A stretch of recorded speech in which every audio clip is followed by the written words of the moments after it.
Good morning, Christopher. How are you? Luke, right? Yeah, How are you doing? I'm Me, well. And yourself? good. Thanks for coming on to the podcast. 100%. May I refer to you as Christopher? How do you like to go about it? Just call me Chris. Awesome, Chris. How's everything? How's your weekend? Good. Thanks for coming on to the podcast. Let me start my video. You're in Canada? I am in Canada. And Okay. yourself? I'm in Texas. Oh, So, nice. You guys. I've never been to Texas, but I've heard nothing but great things about Texas. yeah, excellent. So thanks for coming on to the podcast. Do you have any questions or anything? Or No, I mean, I'm an open book, so I'm open to ask any question that you might have. I come from a different I have a different set of lenses when it comes to business development. So I find that that's what people ask me most about. I know okay. you're more in the health and doctoral space, if you will, Uh, but I have a lot of people pick my brain about actual pure business development. I mean, did you have any questions about me? Yeah, well, I go off your ideas, and then would I'm happy to talk about your unique slant, because that's because real estate is kind of it's just traditional. So but I'm happy to new angles, new slants, new ideas. So and I'm just happy to I'll go off your topics, and then it'll just basically we vibe off of that, if that makes sense. Yeah, 100%. I mean, I'm open to talk about anything. The last podcast I did, a couple of kids that were in their early 20s as well wanted to pick my brain about how I use business development in my relationship life, that Yeah. side. So I could talk about anything. So you just let me know. Excellent. Excellent. All right. Well, I'm gonna get started. Let's see here. And you go by Luke, or just Luke? Is it leasing or Lissing, or how do I? Is it Yeah, it's Luke Leasing. Yeah, leasing? Okay. All right. Is Luke that Leasing. Cantonese, or is that Vietnamese, or I'm Filipino, actually. oh, Filipino? Okay. Oh, nice. Yeah. Okay. All right. I'm gonna start in three. Welcome everybody to this week's podcast episode for the Financial Freedom Podcast, and I'm your host, Dr. Christopher Liu. As you know, I talk about the four different types of freedom: time, financial, location, health freedom. And in that light, I am always in the search for entrepreneurs, thinkers, people on the cutting edge, impacting and changing the world.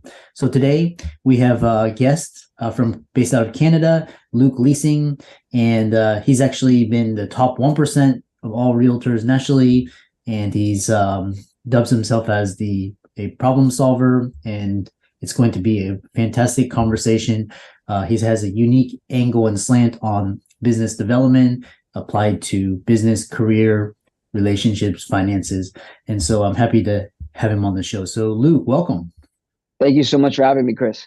Yeah, thanks for we had met through Podmatch, and what's really interesting, you have a really interesting bio, and I'm always trying to interview some of the cutting edge thinkers. Podmatch is a great place. So tell us more about yourself, your background, and how you got started. Yeah, completely. So a couple of years ago, I was just getting into real estate. I was applying to get my real estate license here in Canada.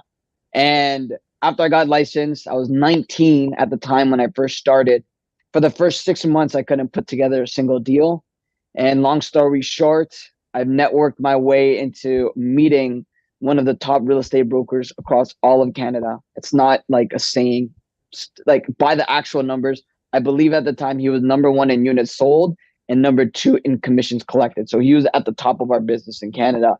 And that gentleman, Jazz, mentored me in my first year in real estate. I worked as his assistant. I put my ego to the side. I didn't care about selling. I didn't care about running away and doing my own thing with my own business. I just worked as his assistant. And yeah, I mean, I picked up everything that I learned from him. And then ever since then, I took off spreading my own wings and just did my own business. Yeah. And what's interesting is so I see your bio, born in 2000, you're Gen Z, and just the way your demeanor and the way of life is really reflective of where our society is going. So tell us, well, more is what's really interesting is you found a mentor, and you basically learned from him and then you applied it. So one is you talk about sharing how to dominate any industry. So tell us more about that. Yeah. So I like to, you even mentioned it earlier. I like to say, I don't tell people that I'm a realtor. I tell people that I solve problems. And the reason being is because I'm in the business of solving problems, whether it's real estate or my second business, which is called Auto Vision GTA.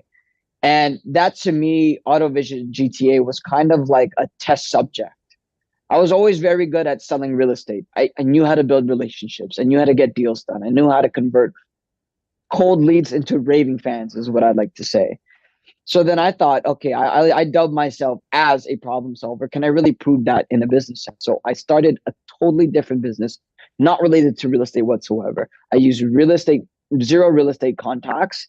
And yeah, I ended up scaling a side business in the auto space into a six-figure operation within 4 months. And I do that because as we mentioned earlier, if there's a problem that needs to get solved and if you're prepared to pay me, I'm prepared to get it done. I think it's as simple as that. It's it's interesting because you remind me of when I was in my early 20s, but I focused more on career and just in years more focused on business. And I like to see Gen Zs that are very focused, and because most people in their 20s, they're partying, doing whatever.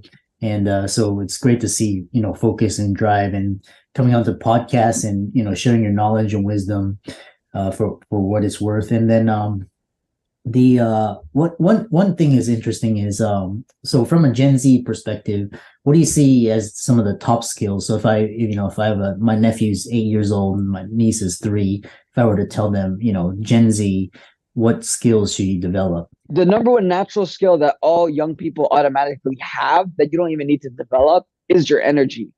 Now that's slowly starting to drain away because people are sucking on vapes, eating junk food, and doing all these things that damage their body.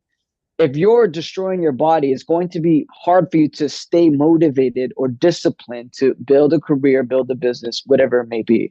So the first thing I would say is, as a young entrepreneur, as a young person getting into their first job, career, whatever it is throw away all the garbage that you're consuming. Stay away from social media so much and harness the energy you have. That's a natural skill we have. In terms of an actual skill that you can develop that'll excel you in any realm. It doesn't matter if it's in car sales or if you're in construction. It doesn't matter. I think if you know how to communicate and network with people, I think that's the best skill anyone can learn. Because I didn't know anything when I was 18, when I first got started, 19. I'm 22. I've sold $180 million worth of real estate. I still don't know anything. So let alone anybody that has no experience, that's never done anything before, that has never accomplished anything. The only thing that I know is that I know nothing. So the best way to harness and take advantage of the fact that I know nothing is to learn from somebody that knows more than me and just take their word for it. Assuming they're actually good people and they have your best interests at heart, you have to network your way to find somebody that can mentor you and guide you just so you don't hit your head repeatedly against the wall. Because I'll tell you, Chris, when I first got started into real estate, I was blindly spending thousands of dollars on advertising just so I can get clients. But the moment I got a client, because I had no experience or guidance, I didn't know what to do with the clients. So I'm getting all these clients, but I never knew how to convert them into deals. I didn't know how to convert them into sales. It wasn't until I met my mentor and where he sat down with me and said, listen, you have all these clients. Here's exactly what you need to do to get these deals done. Within a matter of who knows how long, I ended up doing a deal. Yeah. And also when I got my financial freedom through real estate, and quite frankly, real estate is cookie cutter. I mean, there's some creative aspect of it, but it's kind of a system and a process.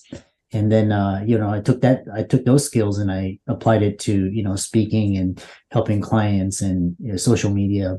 I really think like learning how to build an audience and communicating, as you said, all these skills you won't be able to learn these in school. They're not going to have a class on this. You have to go out there and actually apply it. So, which brings me to the question is this future of education, because a lot of Gen Zs, they're coming to me asking me, should I go to college? Is it a waste of money, waste of time?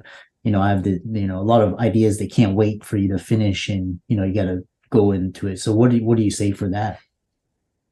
In terms of, I don't have any time. Well, in terms of, for example, let's say you have this startup idea or you have this opportunity. So for me, it's 2008. There was the great financial crisis, and so I leapt full in because that was my opportunity, and had to leave my medical career behind. So what do you say in terms of you have a startup idea, and but then your parents or your friends or everybody's telling you to go to college and spend hundreds of thousands, waste all this time doing things you don't want to really do. So what do you say for that? If you wanted to become a doctor like yourself, I think it is important to get education. Because the last thing I want, Chris, is somebody working on my body and they've never done anything before or they've had no research. I don't want that because I only have one body. I don't want to mess up any of my organs or anything like that. But if you're like you and I, where you don't care about being a doctor and you just want to acquire real estate, build wealth, create wealth, whatever it is, then the last thing you need is school, because school is simply an indoctrination system that trains you to become somebody that just takes order. You become an order taker. You have to raise your hand to go to the bathroom. You have to submit and listen to your professor that knows nothing about business. The best way to learn about business is to learn from someone that has a business. And if you go into the school parking lot of your university, and if you see that there's no Ferraris or Lambos in that driveway, why are you going to be learning from somebody that doesn't even have the resources to make those type of investments, those purchases? So you have to learn from somebody that has what you want. Your professors, I guarantee you, those guys don't have what you want. So don't go to school if you have a startup idea, if you have parents that are telling you, you have to go to school, you have to go to school. I come from a Filipino background. When I first told my parents when I was 18 that I'm declining all of my university offers to pursue something called real estate, to pursue business, for months on months, we were arguing about how crazy I was because I had it all perfectly laid out. I had job opportunities, school opportunities that was, so to your words, like in your words, cookie cutter. I could have went down the 9 to 5 route. I had very much a lot of opportunities to do that, but I was very uncomfortable with the situation I was in. So I refused to go down that route because it didn't sit well with me. So I took that leap. But that's not for everybody. Some people need a 9 to 5. Some people are not cut for it. But if you are cut for it, then I would simply say don't go down that route because you're just going to be fed a bunch of lies about things you should do. And you're going to have to unlearn everything anyway. Yeah, good points. I think, modern education, I was giving a talk and then basically 22 years ago or so, basically you had modern education. That was like the traditional, like 90% went there. And then now when I talk to kids, these generation, about 40% are going the traditional route. And, the rest are entrepreneurs. I think there's good and bad. Like, if you're in school, it's good to develop a social network, or if you need time to decide what you want, but it's not like going to be clear cut, everybody. Yeah. You have you have this unique angle and slant about business development. So tell us kind of your overarching thesis and hypothesis, and we'll go into detail and depth how it applies to different areas. Yeah. So here's the thing. I started my business right when COVID locked us all down. I guess it might have been different for you, Chris, in Texas. I don't know how it was, but in Canada, it was like, we can go down that route. We'll save that rabbit hole down, for another time. But every day there's some kind of update about this locking down. You're not allowed to do this now. There's a new update about COVID every single day. So for 2.5 years, I was locked down. I'm unvaccinated. So for 2.5 years, even when restrictions lifted, I wasn't allowed to go into restaurants to meet my clients. So I bring that up because every single time something changed in the economy or political related things, every time something changed, a common phrase that my team and I started to say was back to basics, which was this. We didn't fall into the trap of going down and finding the sexiest way to do deals. This was, and for those listening and not watching, I'm making a hand sign, a phone sign with my hands. You have to go back to basics. My unique perspective in business is that I throw away a lot of the sexy new garbage that comes out. Yes, a lot of it works. Yes, you can make lots of money. I have people in my own personal space that made lots of money with crypto schemes and all these things. I've made it myself. I've made some money in these random new AI, new technology stuff. I've done it. But for me, what I've learned is that the easiest way to get started in business is to keep it as simple as possible. So for me, it was as simply as meeting as many new people as possible and making as many phone calls as possible. That's on the real estate side.